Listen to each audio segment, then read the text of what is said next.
I wonder, there's a big debate about this. Can we ever understand how the brain works? How can you have more knowledge than the tool you're using? There maybe is some existential limitation to our knowledge about ourselves because we're using the tools that we are built with to learn about them, right? So there's a good argument to say only a more intelligent species could learn more about how we work than us. Right?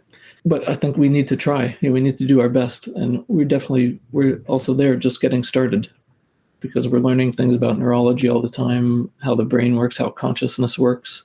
I think we need to encourage that in children as well. There's many cases throughout history of people who've said, oh, we've invented everything we ever will have invent. And even Bill Gates has a famous quote. At one time he said, 640K ought to be enough for anybody.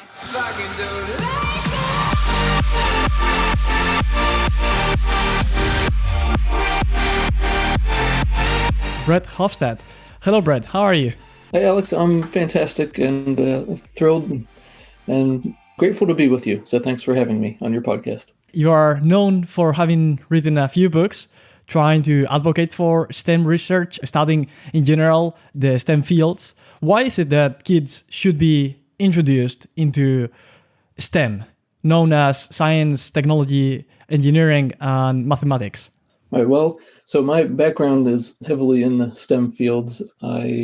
Most of my career was as an aerospace engineer, but my passion for it really began as a child. And the very first hobbies I can remember were things that involved toys that flew, paper airplanes, balsa wood airplanes, model rockets, eventually radio control airplanes. And so I think identifying the interest that we have as kids with the topics. And I just believe a lot of kids as children are interested in these STEM topics naturally because it's part of our world. Physics and machines, airplanes. Now we are in an amazing space renaissance with private space launches like SpaceX, Blue Origin, and space exploration. We're going back to the moon, which we'll talk about, I'm sure. And so if we can capture and foster that passion with kids, that's fantastic. And we need more of that. So that's why I've thought throughout my career, I did a lot of mentoring with kids and younger people to encourage them to succeed or to enter the STEM fields. And then as I had some time and career change options and looking for ways to make a unique creative impact in the world, I love books, and books change the world, I'm convinced. So that's why I've decided to make some books that would appeal to kids and encourage them to pursue these fields and learn more about them and inspire them to contribute with the great opportunities ahead. Are you a supporter of the view of the world which says that there's a unity of knowledge? I'm not sure. What do you mean by unity of knowledge? That instead of separating fields of knowledge, saying, okay, this is psychology, this is social science, this is physics, and they are completely separate and there's no overlap, thinking of it as a unity of knowledge means that things actually have some overlap and some relationships between them. There are some threads of logic which are omnipresent. Well, I definitely believe we live in a multidisciplinary world, interdisciplinary world. Is that where you're going? Yeah. Okay, yes. And I do believe, we could talk a lot about education system and programs in the world, I think, because they need to improve a great amount.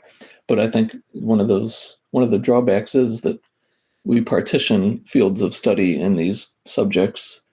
And really, if we had a more holistic approach and to show people how everything is connected, that would be great. That's why part of my background is systems engineering, and that's even specific, but I think it really did help me create a systems approach for the world and how the world works. And I think I guess I haven't heard the phrase unity of knowledge, but it is all one world. So the more we learn about it and how everything is connected, then the better off, more fulfilling it is. I have a huge respect towards engineers in general because they are the collective, I think, that have to deal with the most layers of reality.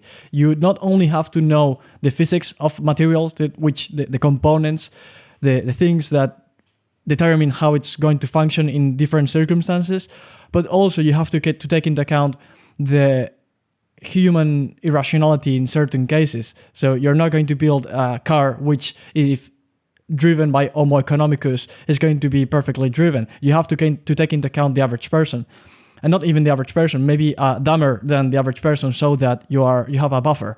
And then not only psychology and the physical things, but also economics. You have to make it economically viable. And not only that, but you have to make it appealing to customers. So it is just so remarkable. I think engineers are close to physicists and mathematicians, the people who I know that are the most talented and capable in general. I don't know if you would agree with me. Well, you're an engineer, so maybe you're biased.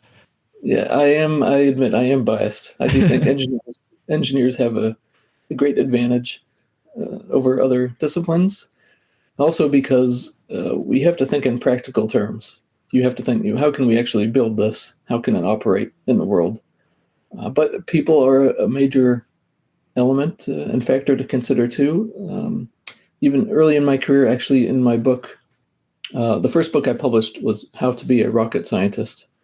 And it was a career advice book for kids and young adults to enter the field in an innovative way.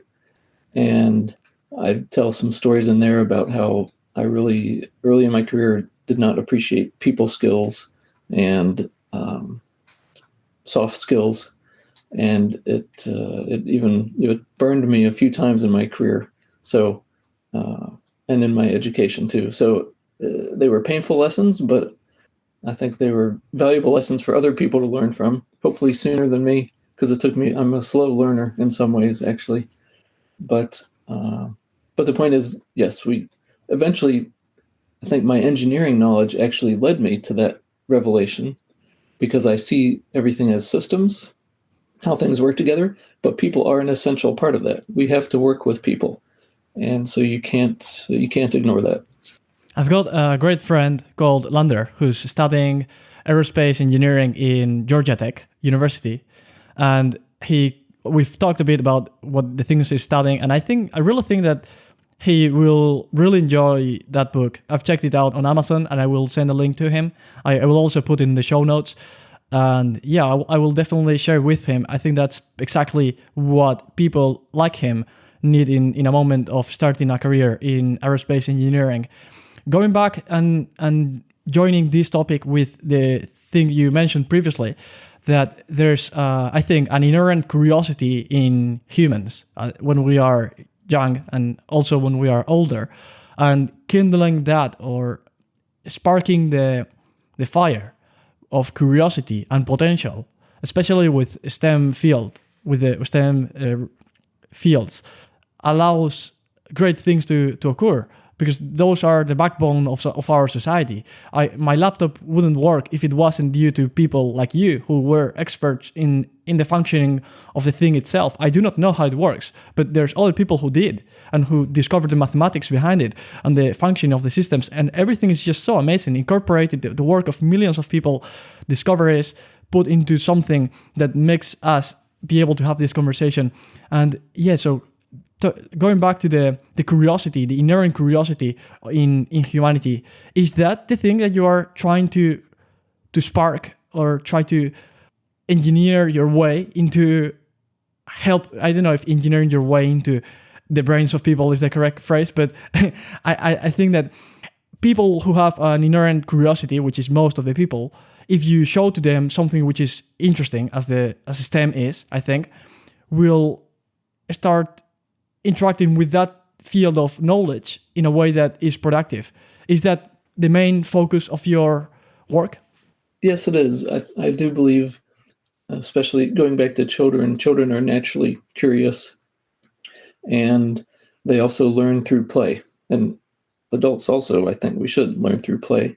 So when I was curious about how airplanes flew and worked, I would build paper airplanes and the balsa wood airplanes, and I would learn a lot from that. And the more I learned, the more interesting it became to me, which is a clue. When you're curious about something, and kids have this, I want to provide things where it will satisfy their curiosity, it will be fun, and they'll also learn more along the way, and even reveal things that become more interesting that they'll be inspired to learn even more about. So, for instance, another book I've published that's pretty popular is a Tesla car puzzle and activity book, all about Tesla vehicles and the Tesla Motor Company. And so there's coloring pages, there's word searches, there's word scrambles about Tesla topics, but it also introduces them to the technologies of electric vehicles. And what are some of the things you have to think about if you're going to build an electric car? And I also give some fun facts about Tesla vehicles, such as, did you know there's only 6 parts on the Tesla car that you need to replace to keep it operating? It's incredible. Interesting. And those are the 4 tires and the windshield wiper blades. But I guess 7. They have a rear wiper too, but yeah. But there's more parts of the car which need replacement because there's also deterioration of them. There's a lifespan of everything. Right. So there is, I suppose, yes, eventually you'd have to replace some things. But in terms of regular maintenance, there's no oil filter you need to change. There's no radiator fluid, apparently. I don't own a Tesla myself. Okay. Maybe some. Okay, so what you're saying is that the order of magnitude of the lifespan is not the same when you talk about the tires and the windshield and the rest of the car. Well, I'm just saying that it's an incredibly user-friendly car from a maintenance and ownership perspective. And so it's just one example of how hopefully when kids use that Tesla puzzle and activity book, it will teach them things that are interesting and fascinating, and it will encourage them to learn more. And so, like you said, it takes many disciplines to create the things in our modern world. So maybe they'll become interested in battery technology. Maybe it will be ergonomics, which is the study of how humans interact with their spaces around them. Maybe it will be computer vision, which is a huge part of cars to navigate themselves through the world. Maybe it's material science, because that's an ongoing innovative field of study, how we build new materials. So yeah, I think the other principle I think you share also, is that we're living in a world of abundance. There's an abundance of opportunity, of knowledge, and really as a species of humanity, we're just getting started. So that's what excites me. Marianne Tupy recently published a book called Superabundance, which perfectly captures that concept. Okay, great. Well, that sounds like a book I should read.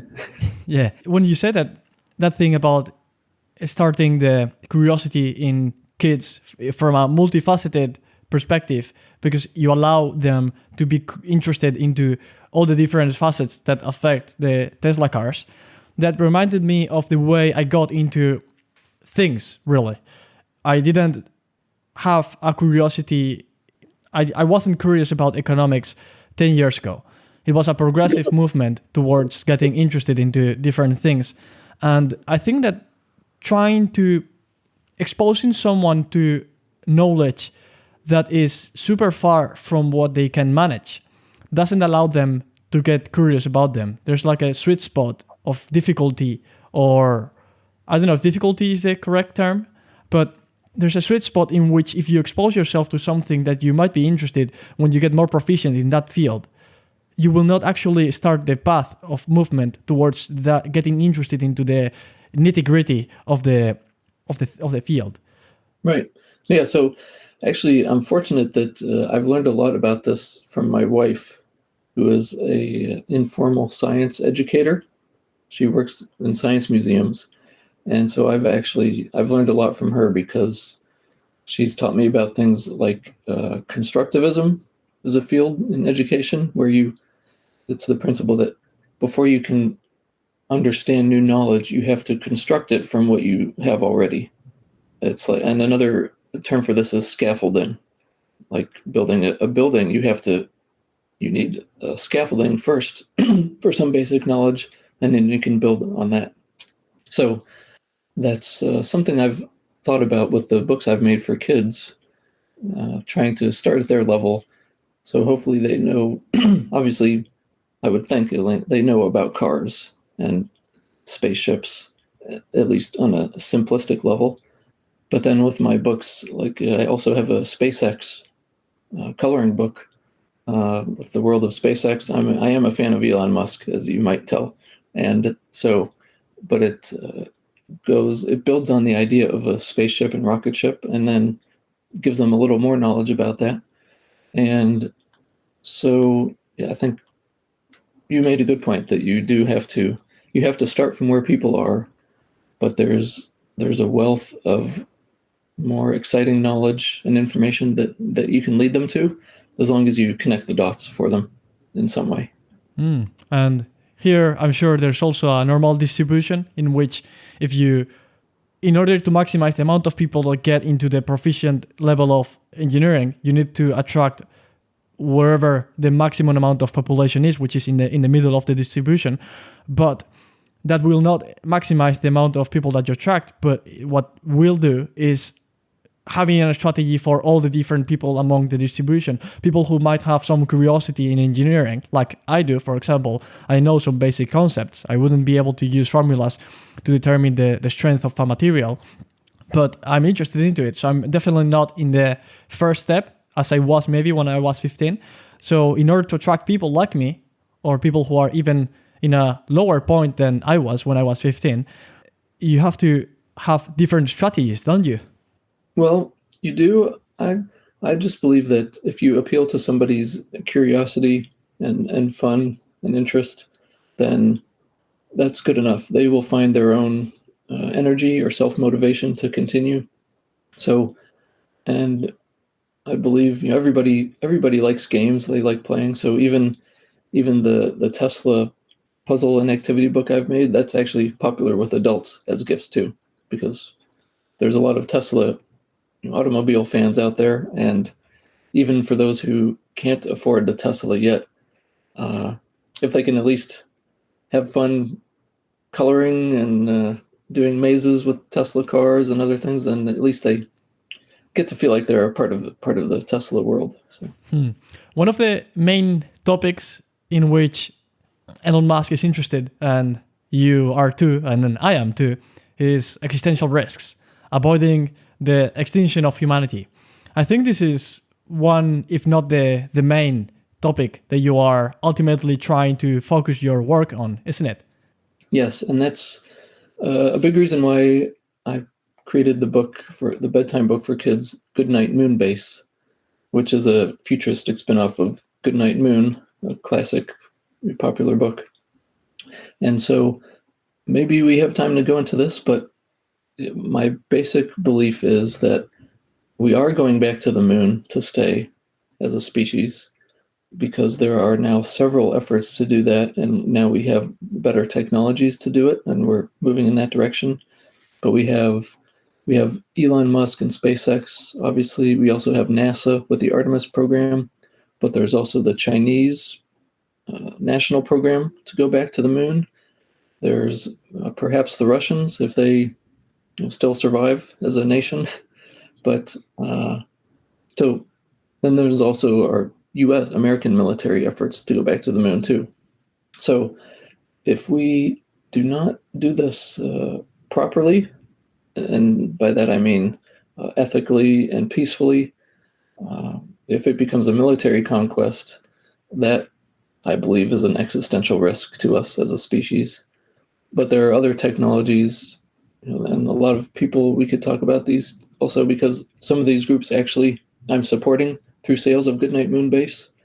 But we have threats like artificial intelligence, robotics, there's cyber threats, and so there's a lot of human-caused threats to our species. But then there are also some natural world existential threats to us too, like another meteorite or massive meteor to hit the Earth. And so, yes, there's plenty of threats out there, but I do believe with human ingenuity and cooperation, we we can survive and even thrive through whatever comes to us. I think you nailed it absolutely with that phrase. Human ingenuity is the ultimate bottleneck destroyer. Whatever you are thinking of, whatever problem you are thinking of, can be solved through human ingenuity. Let's say you need to build more houses. Okay, you need steel.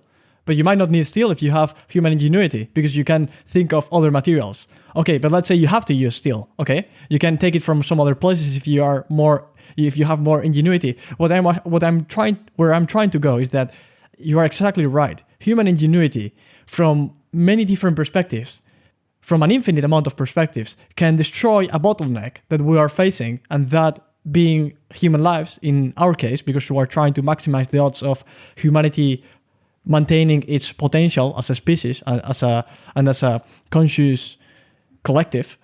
And I wanted to ask you about, why is it that the moon holds some strategic value, not militarily in a geopolitical perspective? Maybe that's more of a muscle flex than an actual engineering and advancement in a geopolitical perspective, but from an exclusively engineering perspective, if I try to steelman the perspective, the idea I hold as being the most plausible to support the going to the moon would be to be able to do bioengineering without risks. Is that the main reason why the moon is an attractive target? Well, I would say there are many other reasons, and one of them is just our insatiable human desire to explore and expand as a species. I don't think that will ever go away, and I love that part of being human. So as long as there's a new world to explore, we're going to try and get there. So that's one big factor.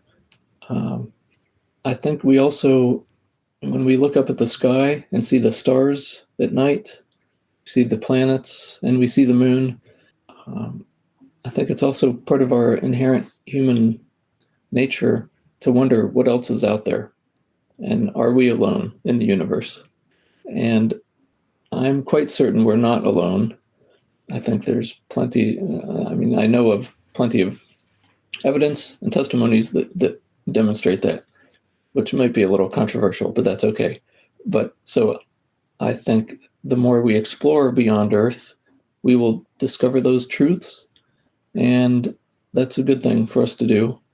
But we also need to do it peacefully, because the worst thing we could do as a species is to just expand into the universe with the wrong philosophy, with the wrong approach, meaning a militaristic, antagonistic approach, and that's just not good for anybody, including us as humans. So that's a big also reason why I made Goodnight Moon Base, was to start more kids and people thinking about these questions and encouraging a positive foresight and a positive vision for what can happen as we go to the moon and beyond. And I really do believe this is a not just once in a lifetime point in our species, but it's a pivotal time in the existence of our species as a whole, because this is the first time we're about to settle a new world beyond Earth. And so it will set the trajectory of how we expand into the rest of the cosmos beyond the moon and the Earth. So that's why it's critically important that we do it in a good way. I have an intuition that is quite deflationary when it comes to judging the worthiness of exploring places outside of the Earth. When I think of evolutionary psychology, I see that it makes all the sense in the world that we've been curious about exploring whatever was outside of our boundaries until now. That was the thing that dealt to acquisition of better resources, better strategies, and basically the expansion of the species through a natural selection, in a Darwinian sense. So that has worked. And that is the thing driving our curiosity going towards the space, even if that's not perfectly aligned with our biological predispositions. But there's examples of biological predispositions like the in-group bias. We are inherently bias towards judging people who look like us as being part of our group. And when there has been some neuroscience experiments in which they show that certain regions of the brain related to rejection or fear are activated when in the presence of an image of someone of a different race. And I think this is just due to the nature of our evolutionary environment, in which we didn't share a lot of we didn't coexist with other races, with which we do now. And that's unfortunate, because we now have that bias against different people. Maybe that bias that we have now, in the same sense, and please tell me that you can debunk this argument, but my intuition has been quite strong lately, and I feel like the thing that's driving us towards discovering the rest of the universe is the same thing that made us discover the rest of the Earth in the past, and that doesn't need to be inherently positive. It's just a side effect of something that worked in our primitive environment. Don't you see it that way? Well, maybe let me try to summarize what you said to make sure I understand. So we had to explore as an early species to learn how to find food and better climates and better living conditions. Is that what you're saying? Yes. Okay. And so the only way we could survive was to be explorers, right? Yes. Okay. So, well, then I think that makes sense. I do also think a lot about the evolutionary factors or powers that brought us to where we are today. Evolutionary psychology is a fascinating subject. I can tell you're interested in that too. I think that's important. And so, yes, I do believe to succeed and thrive as a species and also as individuals, we have to respect our nature, and meaning our human nature. And there is such a thing as that. We are different from other species. So the more we can understand our nature as a living being and embrace it, then and honor that, then the more happy we'll be as individuals, the more successful we'll be as a species too. So it's a huge challenge, because think about, we've had civilizations for thousands of years, and we still really, as entire civilizations, have not figured it out, because just look at all the war and death and destruction we still have today. It's very hard to avoid that, but it is possible. But it's sometimes depressing, but it's daunting to think about how challenging it is. But I do believe it's possible. It all starts from a perspective of holding life, or even human life. There's also some inherent value in the rest of life in the Earth. But if you had to save a single specimen or a single genome, if you were forced to save just one, I don't think there would be any dissent in that humanity as a race or as a species would be the thing that should be saved if we had to choose just one, as I said. But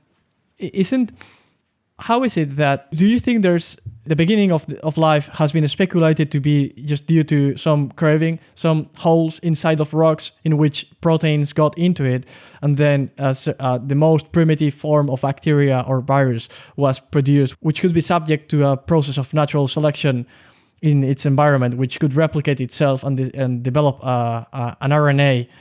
Nick Lane has some books which talk about this in a much more eloquent way than I could, but the process of starting life, I don't see it as black and white as the collectives that tend to prioritize the avoidance of human extinction.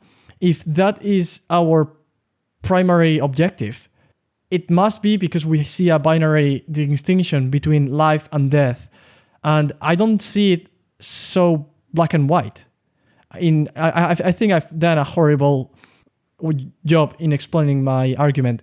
The process of coming from the most basic life to us is not black or white. There has been a spectrum there, and not only in evolutionary terms, but also in complexity, in all the levels of analysis that you want to take this into account. There's a process of natural selection at which all our ancestors have been subject to. And where I'm going to is that the difference between life and death, I don't see it so black and white. I think that there's some inherent facet, so inherent potentiality in matter that allows life to emerge out of it. If this is the case, this objective that you and I have, I'm just trying to play with ideas in my head right now. I have conflicting ideas going in both directions, and I want to see which survives. And this is the devil's advocate of from my side, seeing that there's some potentiality in matter that allows life to emerge out of it. Why is it that allowing or maximizing the odds of humanity surviving is a worthwhile endeavor? Well, let me talk about one thing you said, respond to it, is the line between life and death. And maybe it's not so distinct as we think.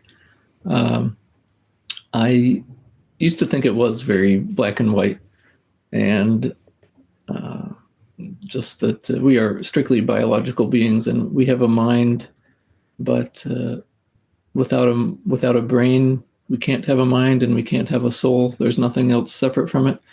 But over the years, I've become more open to the possibility that there is something else beyond our physical being.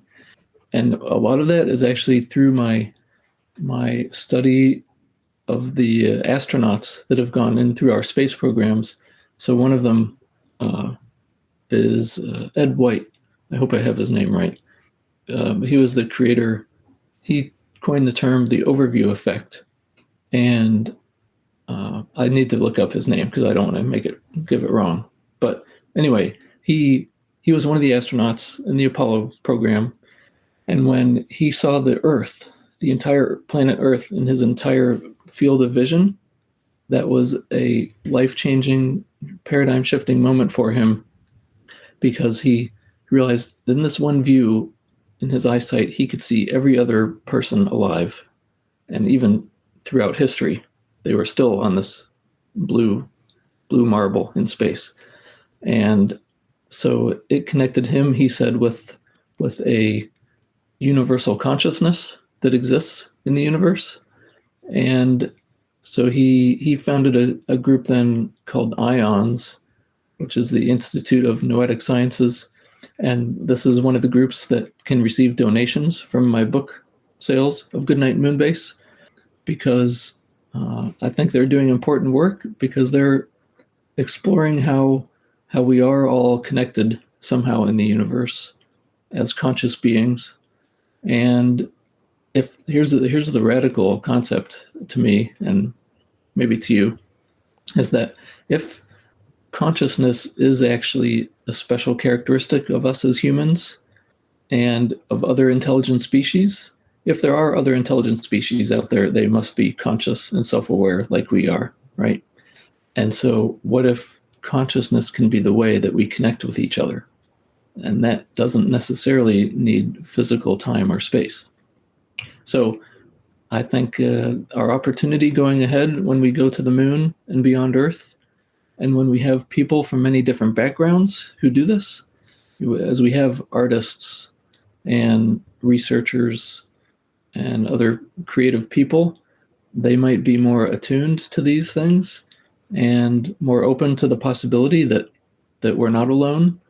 And so maybe we'll learn secrets about life and death and other forms of being that don't seem to exist within that dichotomy.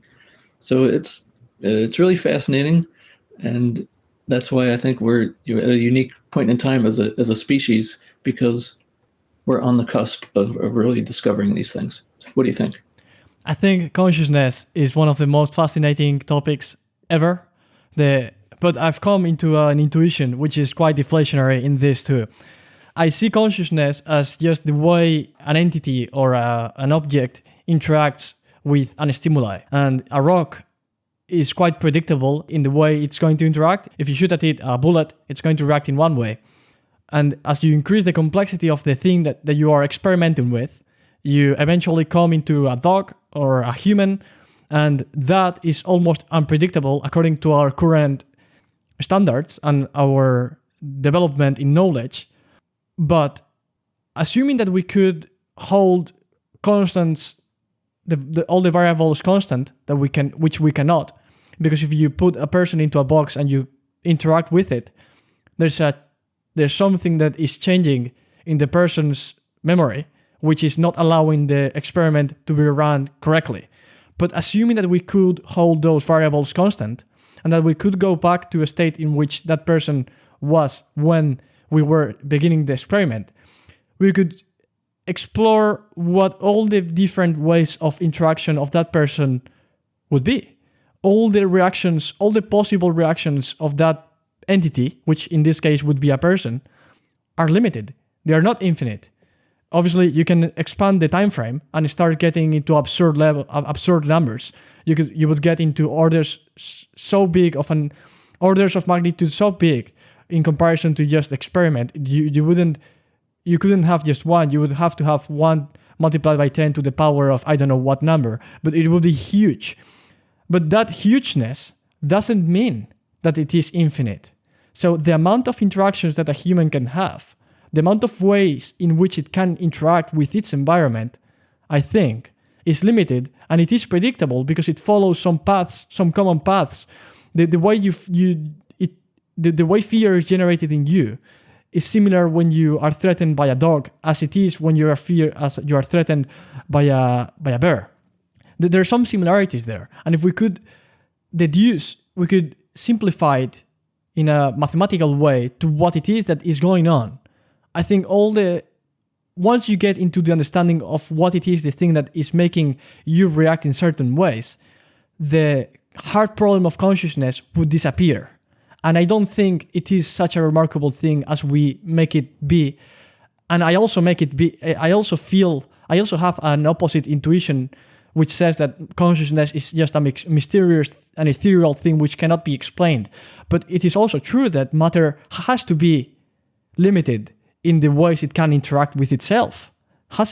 Don't you think? Well, I'm not sure what to think. I'm far from an expert on these things, but I do believe we really still have a lot to learn about ourselves as a species. The brain is an amazing thing for us. There's a paradox. It's hard to understand yourself. You can't. I wonder. There's a big debate about this. Can we ever understand how the brain works? How can you have more knowledge than the tool you're using? There maybe is some existential limitation to our knowledge about ourselves because we're using the tools that we are built with to learn about them, right? So there's a good argument to say only a more intelligent species could learn more about how we work than us. But I think we need to try. We need to do our best, and we're also there just getting started because we're learning things about neurology all the time, how the brain works, how consciousness works. I think we need to encourage that in children as well. There's many cases throughout history of people who've said, "Oh, we've invented everything we ever will invent," and even Bill Gates has a famous quote. At one time, he said, "640K ought to be enough for anybody." When computers were still dealing in Ks, not megabits and gigabytes and everything. So, the Wright brothers were doing things that people said. Even NASA Langley was founded after a man who kept trying to fly but couldn't with machines. So we've always continued to make the impossible possible with enough time. And so that's why, again, we need to encourage children to keep dreaming, keep exploring. And so let me go back, though, if I could correct myself. We talked about the overview effect and the astronauts when they see the Earth from space. And so the astronaut that founded IONS, the group, his name was Edgar Mitchell, and I confused two people together. So Edgar Mitchell was the astronaut. He was the sixth man to walk on the moon. But the person who coined the phrase the overview effect is Frank White, who's a philosopher and author who's still alive today, actually. And so I just wanted to clarify that for you and for the audience here. Okay. Relating to what you said about the brain not being able to be aware of itself, I've done a thought experiment. I don't know if it is original of me. I bet it is not, as anything I've done in my life, but there's a definition of awareness that you can develop due to your physical limitations. Hard drive, which has a storage of, let's say, 8 gigabytes of information, cannot be simultaneously storing files and be aware of the thing that is building it itself.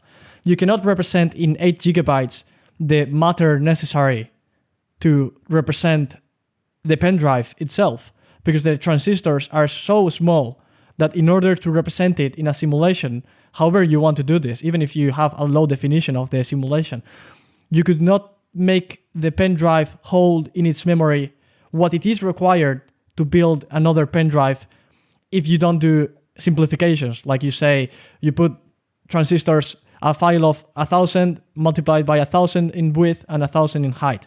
You can do that, okay, and then you can do so. But this is similar to the brain, because I've thought that, did you know that there's no sensory cells in the brain? The brain is not tactile. It doesn't perceive touch.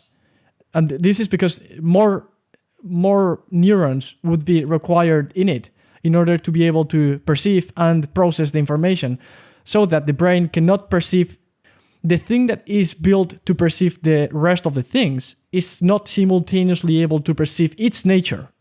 Mm-hmm. Because by definition it cannot do. You are already using that matter to process something else. You cannot, and the smallest, the most compact way you could simulate a hard drive would be the hard drive itself. You cannot simulate it in less space, because simulation is so dense that if you go to the lowest level of granularity, it requires the building of the thing itself in order to simulate it. I think I know what you mean, but I do know from neurology, when people have brain surgery done on them, assuming that it's not too invasive or too traumatic for the skull, they actually want patients to stay awake during that time when they're operating in the brain, so that they can keep talking to the person and, use the person's voice and other senses as the feedback, because like you said, the brain does not have any feedback mechanism on its own. It needs the sensory organs that our bodies have built outside of it. It's amazing how the brain, I think you were absolutely right in that there's a limit to what you can perceive, because the brain is already being used to perceive something else, so that it cannot simultaneously perceive its nature at the level of neurons or synapses. That cannot be the case. So there's a limit of the resolution of consciousness. Right. So, but here's where we can learn. So one way to learn about yourself instead of introspection like this is to have the benefit of others and their consciousness, their knowledge, right? So that's where I believe, and this also is something I've changed throughout my life to have more appreciation of what I can learn from others, is, that's how we can step outside of ourselves and learn about us, because other people have a different perspective and they can tell us about ourselves. And there are people who have learned more about humanity too, and our human nature that we can learn from. So that's another opportunity for us to learn. And, I do the ultimate, I believe I like to fantasize about, is when we do meet other intelligent species in the universe, imagine what they could tell us about being human and what their perspective will give to us. That's a bit of anthropocentric, assuming that there could be some useful knowledge transmitted. Assuming we can communicate with them, obviously. Right? Oh yeah, sure. But if you go deep enough into our ancestors, there's a point in which our ancestors are common. No matter how far the aliens are, there's an ancestor which is common in both of us, which is matter. There's something that was matter before, and then it's a protein. That beginning of life has to be common in some way between aliens and us, and deconstructing from that, you could build something, a way of communicating that would be common among us. I don't know if that could be the case. I might be just saying bullshit. I don't know. Well, I mean, I think it's safe to assume if there are other intelligent species out there, they will know how to communicate with us. They'll be able to figure out a way, right? And so if we are smart enough to listen to them and to want to have a peaceful dialogue with them, that's the big question, right? As many movies and science fiction books have hypothesized, do we if we in our first interaction with them, will we assume we need to shoot first, ask questions later, or do we assume they come in peace? Right? These are real questions, and so I'm hopefully going to be alive long enough when we have a moon base, people living permanently on the moon. It is going to happen, hopefully in my lifetime, more likely in yours, but that's when I think life can get very interesting for the rest of us, because that's when it will be easiest for us to find and interact with these other beings, assuming they're out there. All this curiosity comes from discovering new ways of interaction. It all comes from that. Why are we curious of discovering how native people in certain regions of the world interact with themselves? Because they interact in different ways, and the way an alien civilization would interact would be so different. Going back to the moon base, why is that a strategically important thing, apart from building a biotechnological center for developing pathogens, which would be isolated from the world? Well, are you asking about military strategic reasons or other reasons for technology? I'm sure that would be one factor, but I wanted to hear what are the different things that would make it attractive. Okay. Well, so one reason a lot of people are interested in this, including Elon Musk, is if we are concerned about existential threats to us here on our planet, then we need another planet to live on, right? That's a great way to have an escape plan, or it's the ultimate contingency plan. It is not. No? It's just a firewall. Well, if there's a major Earth cataclysm, like a meteor that hits the planet and wipes everything out, like it did with the dinosaurs 65 million years ago, then life will get very harsh and difficult. But if we have a civilization that's living on its own independently on the moon, then that's our home, right? But the moon is also the perfect launching point to go farther out into the solar system, like to Mars or to asteroids, to mine those for minerals and materials. The moon also has a lot of water through ice. So there's people working on plans to build rockets, or at least bring the rockets to the moon and then use the water, split it up into hydrogen and oxygen. Now you have the rocket fuel to go farther. So there's also more things we can learn about the universe on the moon, how the moon formed, how the Earth formed. There's imagine if we went on the dark side of the moon and built a telescope there to look out into the cosmos. It would be shielded from the Earth and all the light from the Earth. And so there's people that want to do that. So, and you'd have the benefit of having a stable ground platform also, right? So there's a lot we could benefit from the moon with materials as a launching point to go farther into the solar system as explorers. And so it's those are some of the reasons.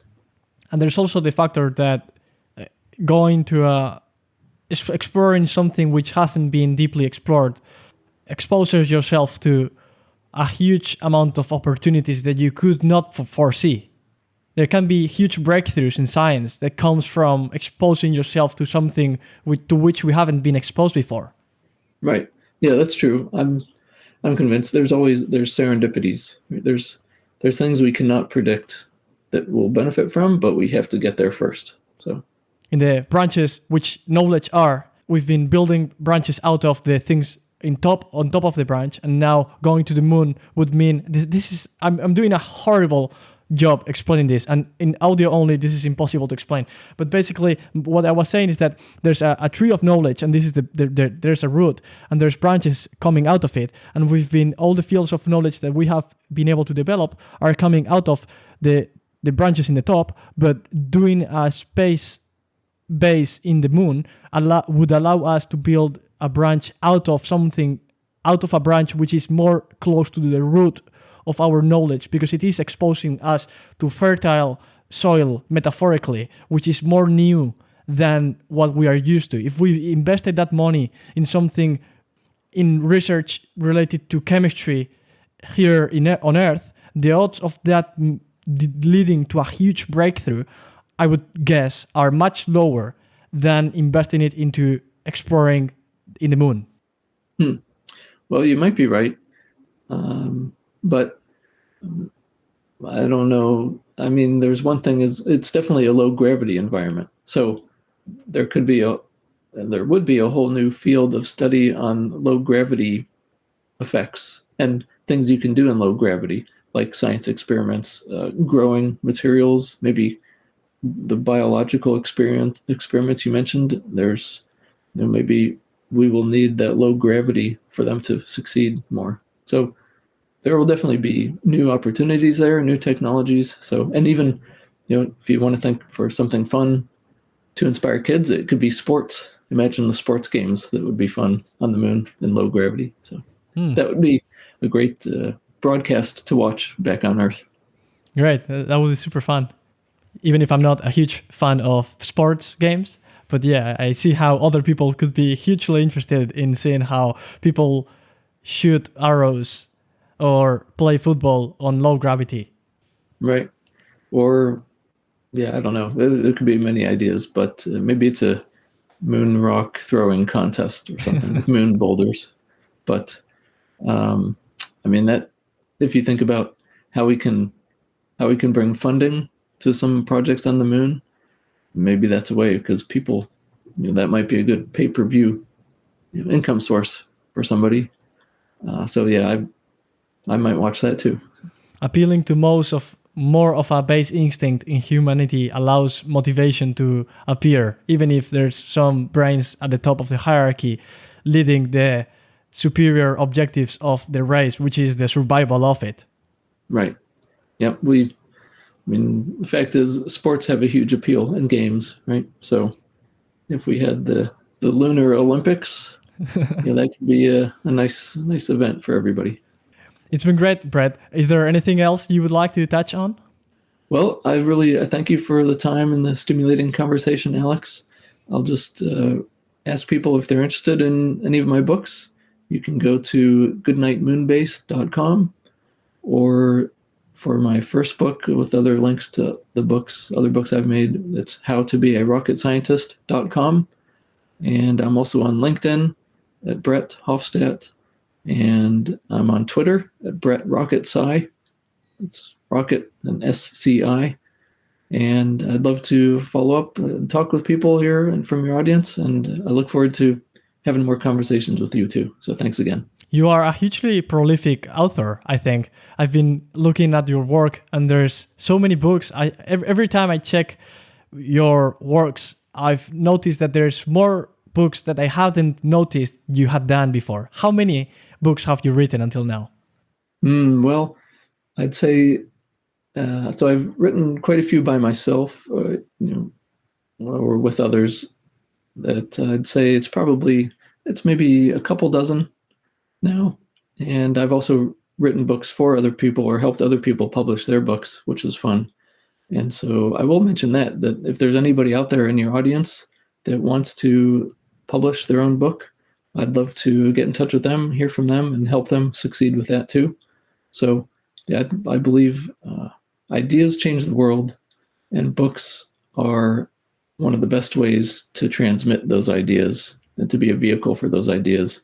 So books change the world too. And no matter what happens with technology, we're always going to have books. So I love changing the world through those.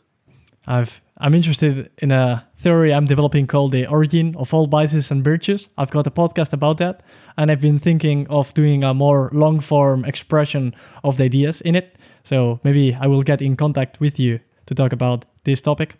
I will link a link to all the things you told me, all your social media, your webpage, and a couple of your books. I don't think there will be room in the show notes to put a link to all of them, but I will certainly facilitate the job to the audience if they want to check your things out. Okay, well, thank you, Alex. It's been a real privilege and treat to speak with you.